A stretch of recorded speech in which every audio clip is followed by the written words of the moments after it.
My name is Emily Stratford, and this is my confession. There was a time when the weight of my name felt like shackles. Being an heiress to one of Britain's most powerful families wasn't glamorous, it was suffocating. If you've ever wondered what it's like to escape your own life, stay with me until the end, and don't forget to subscribe for more confessions like mine. For as long as I can remember, my life had been dictated by others, every decision scrutinized, every move carefully orchestrated. So, one day, I decided to disappear, at least for a while. I rented a modest flat in Camden, far from the Stratford estate, and found a job at a small boutique on High Street. For the first time, I felt free. I wasn't Emily Stratford, the heiress. I was Emily, the shop assistant. It was liberating. It was a quiet Tuesday when I met him. William Bennett walked in just before closing, looking slightly out of place among the rows of handmade scarves and vintage jewelry. He was tall, well-dressed, and exuded a quiet confidence. His dark eyes scanned the shop before settling on me. "I'm looking for something for my sister," he said, his voice warm and friendly. I helped him pick out a delicate silver bracelet, and as I wrapped it, he started asking questions. How long had I worked here? Did I enjoy it? His interest felt genuine, and for the first time in years, I didn't feel like someone was sizing me up for my worth or connections. We laughed over his terrible taste in jewelry, and when he left, I couldn't stop smiling. The next few days, I found myself hoping he'd return. And he did. This time, it wasn't for his sister but for a casual chat. He complimented my choice of books stacked behind the counter, which sparked a discussion about our favorite authors. He was charming, intelligent, and down-to-earth, the kind of man who didn't belong in the same world as me. But as I lay awake that night, replaying our conversation, a small voice in the back of my mind whispered a warning. He didn't know the real me. And if he ever did, would he still look at me the same way? I never expected William to come back, but he did, again and again. Each time he stepped into the boutique, it felt like the world outside faded away. We'd talk about everything and nothing, trading quips about terrible fashion choices and swapping recommendations for books and films. The more time we spent together, the more I felt like I could finally breathe. One afternoon, as I adjusted a display, William appeared at the counter with a mischievous grin. "How about we move our riveting discussions out of this shop? Coffee, maybe?" His tone was light, but his eyes held an earnestness that made my heart skip a beat. For a moment, I hesitated. It was one thing to chat in the safety of the boutique, another entirely to blur the lines between our worlds. But then I found myself nodding, unable to resist the allure of his warmth. Coffee turned into long walks through the city, where we swapped stories of childhood mischief and personal aspirations. I told him about my modest upbringing, in the countryside, a fabricated version of my life far removed from reality. He, in turn, opened up about the challenges of building his empire from scratch, sharing tales of sleepless nights and relentless self-doubt. "I envy you, Emily," he said one evening as we strolled along the Thames. "You seem so grounded. It's rare to meet someone who truly appreciates the simple joys in life." His words warmed me, but they also stung. He admired me for something that wasn't entirely true. Yet, I couldn't bring myself to tell him the truth. In his eyes, I was Emily, the unassuming shop assistant, not Emily Stratford, the gilded heiress suffocating under the weight of privilege. I told myself it was harmless, a brief escape from reality. But as his hand brushed against mine, and I felt the warmth of his fingers intertwine with mine, I wondered if I was setting myself up for heartbreak. The dream began to crack when I saw Mr. Wells, our family driver, watching us from across the street. He didn't approach me, but his expression, stern and knowing, sent a shiver down my spine. That evening, my phone buzzed with a single message from my father: "We need to talk." My father's voice thundered through the study as he paced back and forth, his words sharp and unforgiving. "Emily, this charade of yours ends now. Do you understand me?" His face was flushed, his hands gripping the edge of his mahogany desk as if it would anchor his anger. I stood my ground, though my heart pounded against my ribcage. "I won't stop seeing him, Father. For once, I've found something real, someone who sees me for who I truly am, not what I represent."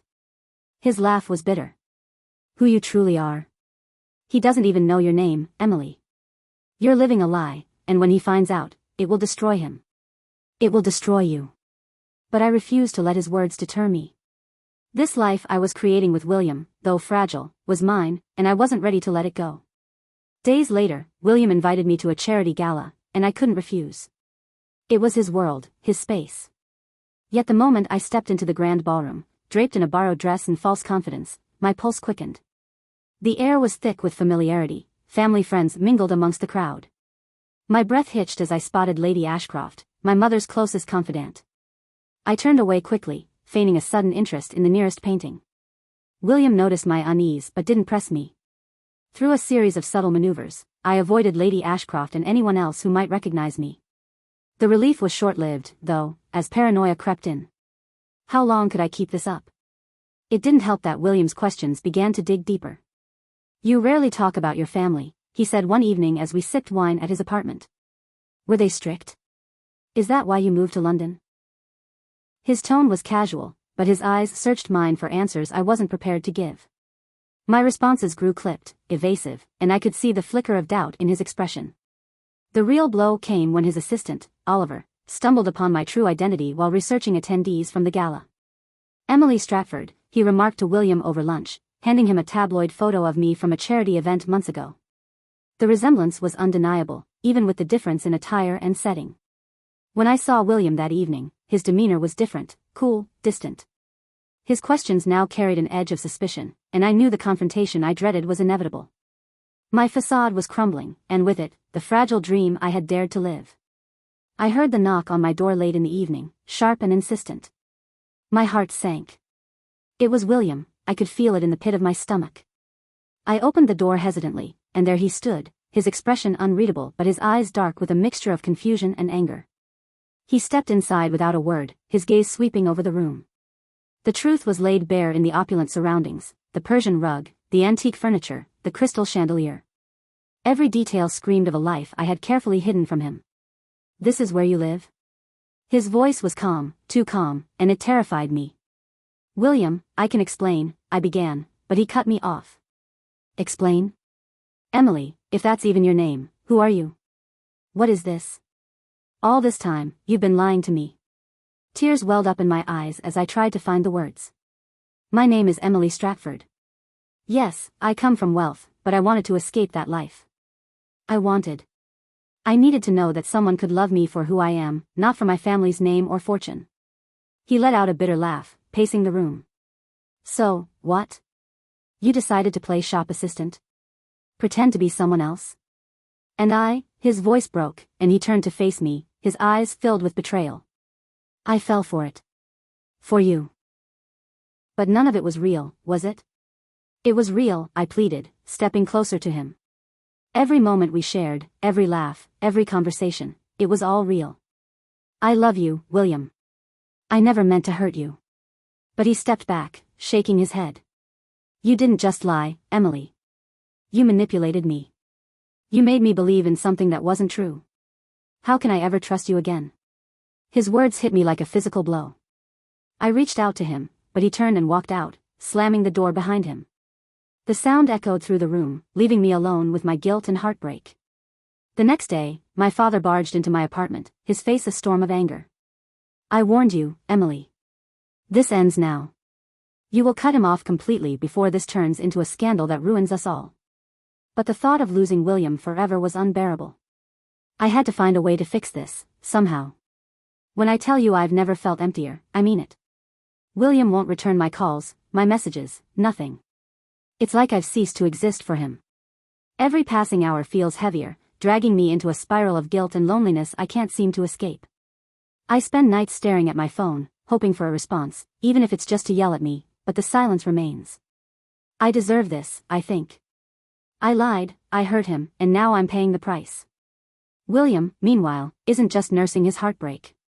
He's piecing together the puzzle I had worked so hard to hide.